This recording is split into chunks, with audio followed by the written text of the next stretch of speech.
Praise the lord. ఈరోజు దేవుని యొక్క మాట, మన జీవితంలో మనల్ని దేవుడు ఎందుకు పుట్టించాడు అన్న డౌట్, అన్న ప్రశ్న ప్రతిరోజు మన జీవితంలో వస్తూనే ఉంటుంది. నేను ఎందుకు పుట్టాను, నేనేం చేస్తున్నాను, అసలు నా జీవితం ఏంటి, ఎటు వెళ్ళిపోతుంది అనేది మనకు అర్థం కాదు. అసలు దేవుడు నన్ను ఎందుకు ఏర్పరచుకున్నాడు అన్న ప్రశ్నలు, అన్న బాధ ఎంతో ఉంటుంది. అయితే ఆ ఆలోచనలతో ఎవరైనా ఉంటే వారి కోసమే వారితోనే దేవుడు మాట్లాడుతున్నాడు. నా జీవితం ఏంటి, దేవుడు నన్ను ఎందుకు ఎన్నుకున్నాడు, అసలు నన్ను స్థిరపరుస్తాడా లేదా, అందరూ డెవలప్ అవుతున్నారు, నేను ఎందుకు స్థిరపడట్లేదు, నేను ఎటు వెళ్ళినా ఎందుకు నాకు ఫెయిల్యూర్సే వస్తున్నాయి, ఎందుకు ఓటమి పాలే అవుతున్నాను, నా జీవితంలో నేను ఎప్పుడు ఎదుగుతాను, ఎప్పుడు స్థిరపరుస్తాను, దేవుడు నన్ను ఎందుకు ఎన్నుకున్నాడో అటువైపు ఎప్పుడు స్థిరపరుస్తాడు, అసలు స్థిరపరుస్తాడా లేదా అని మనందరికీ డౌట్ ఉండే ఉంటుంది.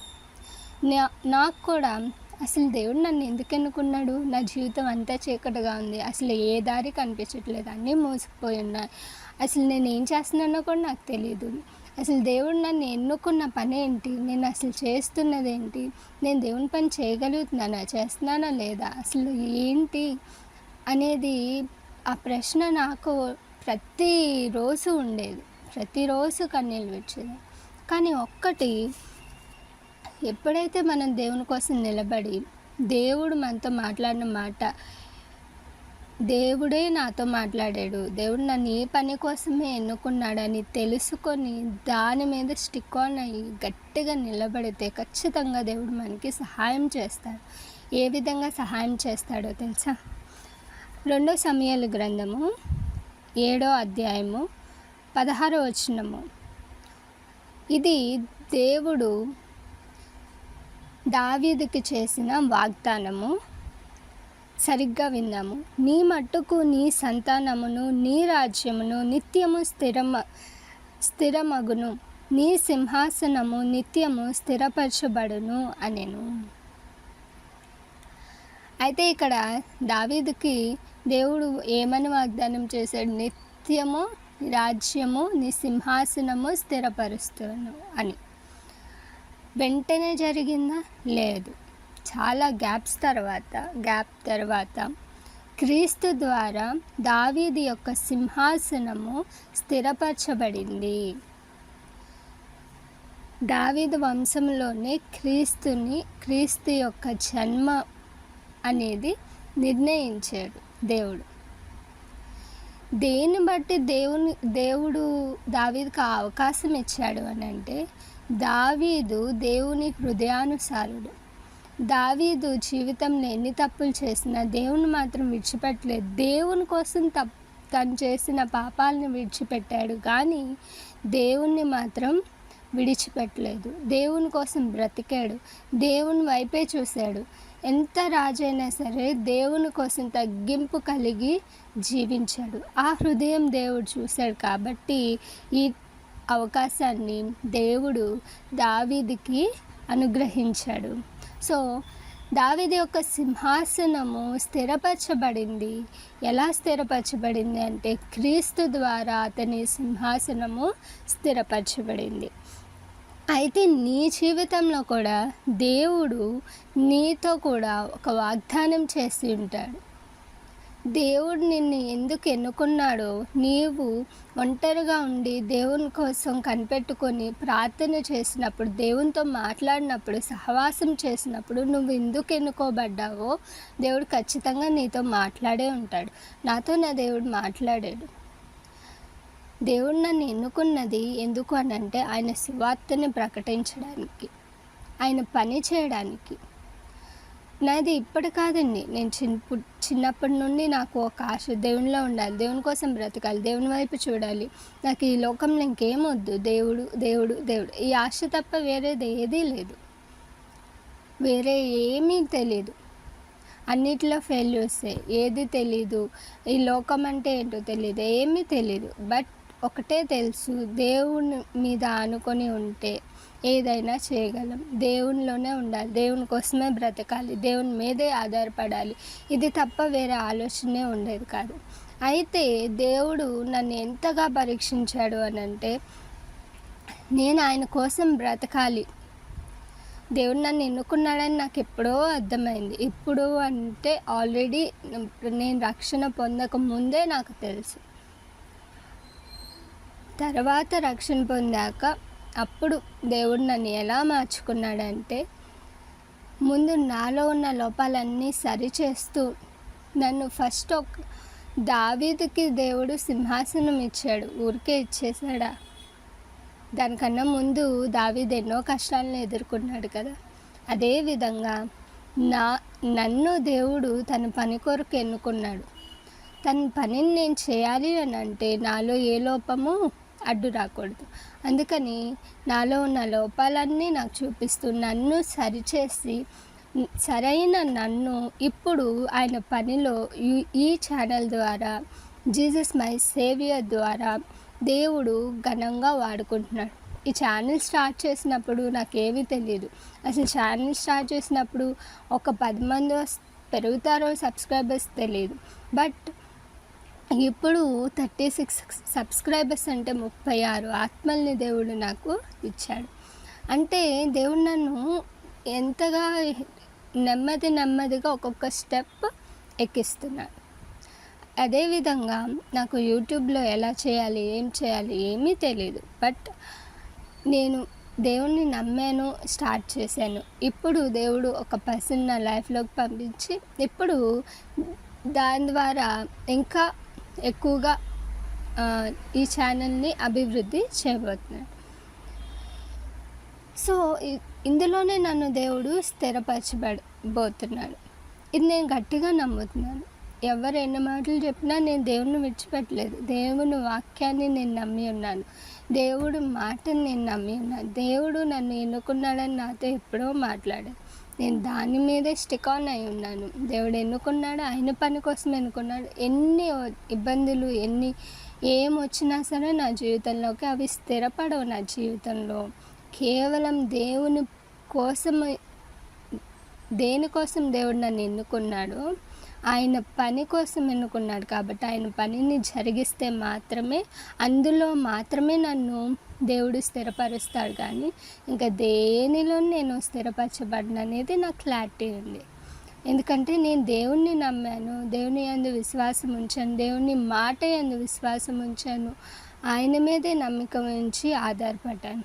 సో ఆయన ఇందులోనే నన్ను స్థిరపరచిపోతున్నాడు. ఇప్పుడు నీవు కూడా ఇదే ఆలోచనలో ఉన్నావా? అసలు నన్ను దేవుడు స్థిరపరుస్తాడా అని దేవుడు నీతో మాట్లాడుతూనే ఉన్నాడు కదా.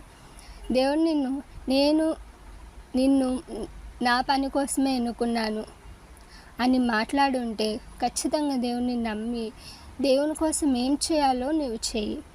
తర్వాత దేవుడు ఏం చేయాలో అది చేస్తాడు. నిన్ను ఖచ్చితంగా ఆ దారిలోనే స్థిరపరుస్తాడు. నీకు దేవుడు మంచి గానాన్ని ఇచ్చాడా? పాటలు పాడి దేవుణ్ణి స్తుతించు, అందులో దేవుడు నిన్ను స్థిరపరుస్తాడు. వాక్య జ్ఞానాన్ని ఇచ్చాడా? ఇతరులతో మాట్లాడు, అందులో దేవుడు నిన్ను స్థిరపరుస్తాడు. ఏ విధంగా దేవుడు నిన్ను ఎన్నుకున్నాడు అనేది ముందు తెలుసుకో. దేవుడు నిన్ను ఎన్నుకున్నాడా లేదా తన పని కోసం అనేది తెలుసుకొని, దేవుడు అసలు నిన్ను ఎందుకు ఏర్పరచుకున్నాడో తెలుసుకొని అటువైపు నువ్వు కనుక అడుగులు వేస్తే ఖచ్చితంగా ముందుగా దేవుడు మన జీవితాలు మనల్ని మార్చిన తర్వాత మన ద్వారా అనేక మందిని మారుస్తాడు. సో ఇది దేవుడు మన ఎడల కలిగిన ప్రణాళిక.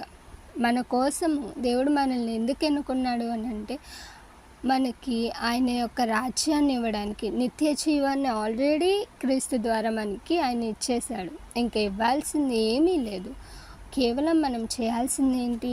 ఆయన ఎందుకు ఎన్నుకున్నాడు, ఆయన అసలు నన్ను దేవుడు ఎందుకు ఎన్నుకున్నాడు, ఏ పని కోసం ఎన్నుకున్నాడు అని తెలుసుకొని దానిలో మనం ముందుకు వెళ్తే, దేవుని కోసమే దేవుని మాటనే నమ్మి అటువైపే అడుగులు వేస్తే ఖచ్చితంగా ఆ దారిలోనే ఆయన ఎందుకు ఎన్నుకున్నాడో నిన్ను అందులోనే స్థిరపరుస్తాడు.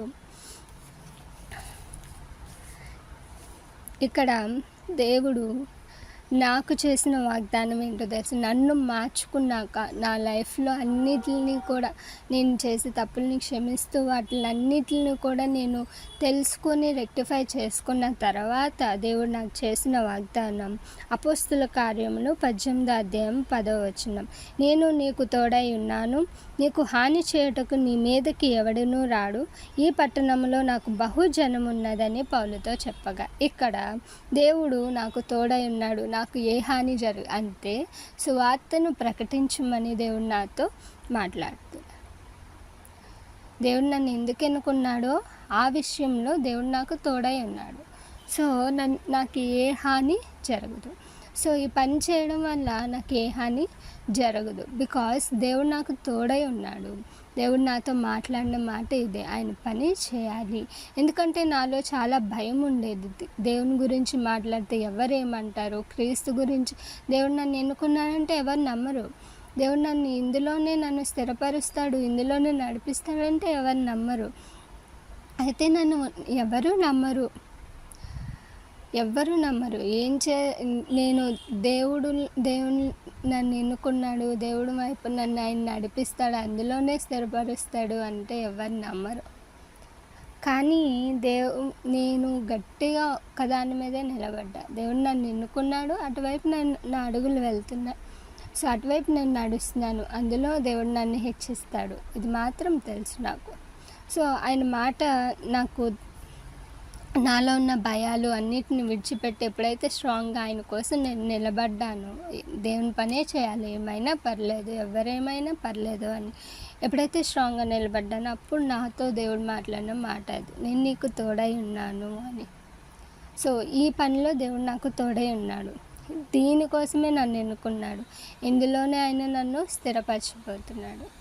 అలాగే దీని తర్వాత నాకు దేవుడు చేసిన వాగ్దానం ఏంటో తెలుసు. ఎప్పుడైతే నేను ఆయన మాటను నమ్మి నేను కరెక్టే యూట్యూబ్ ఛానల్ నేను స్టార్ట్ చేసి దేవుని వాక్యాన్ని ప్రకటిస్తున్నాను, సో అది అవే కరెక్టే అని ఫిక్స్ అయ్యి నేను అది విడిచిపెట్టకుండా ఎంత ఇబ్బంది అయినా సరే నేను చేస్తున్నాను అని అంటే బికాస్ దేవుని మాటను నేను నమ్మాను.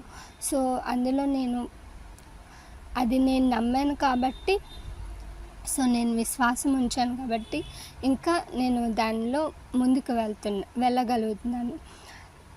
దేవుడు నాకు సహాయం చేస్తూనే ఉన్నాడు. అదేవిధంగా దేవుడు మరలా నాకు ఇచ్చిన వాగ్దానం ఏంటో తెలుసా? ద్వితీయోపదేశ కాండము 7వ అధ్యాయము 14వ వచనము, సమస్త జనముల కంటే ఎక్కువగా నీవు ఆశీర్వదింపబడదువు. ఇది దేవుడు నాకు చేసిన వాగ్దానం.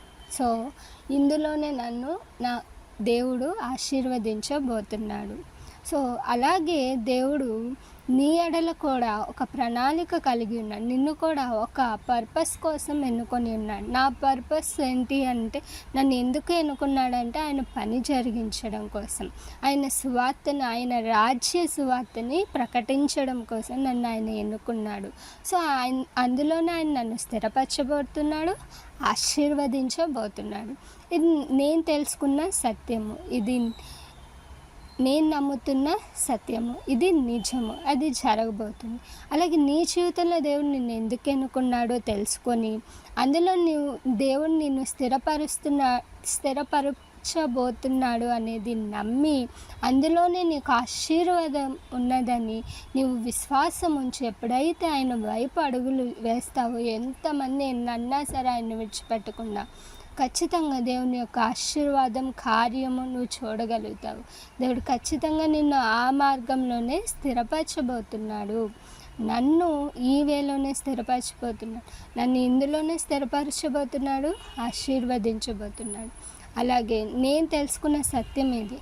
మీరు కూడా మీ జీవితాల్లో దేవుడు నిన్ను ఎందుకు ఎన్నుకున్నాడు, ఎందుకు ఏర్పరచుకున్నాడు అనేది దేవుని దగ్గర మొరపెట్టి తెలుసుకో. అప్పుడు నువ్వు ఏ దారిలో వెళ్తున్నావు, దేవుడు నిన్ను ఖచ్చితంగా ఆ దారిలో స్థిరపరుస్తాడా లేదా అనేది, అలాగే ఆ దారిలో నిన్ను ఆశీర్వదిస్తాడా లేదా అనేది ఖచ్చితంగా నీకు తెలుస్తుంది. Praise the lord.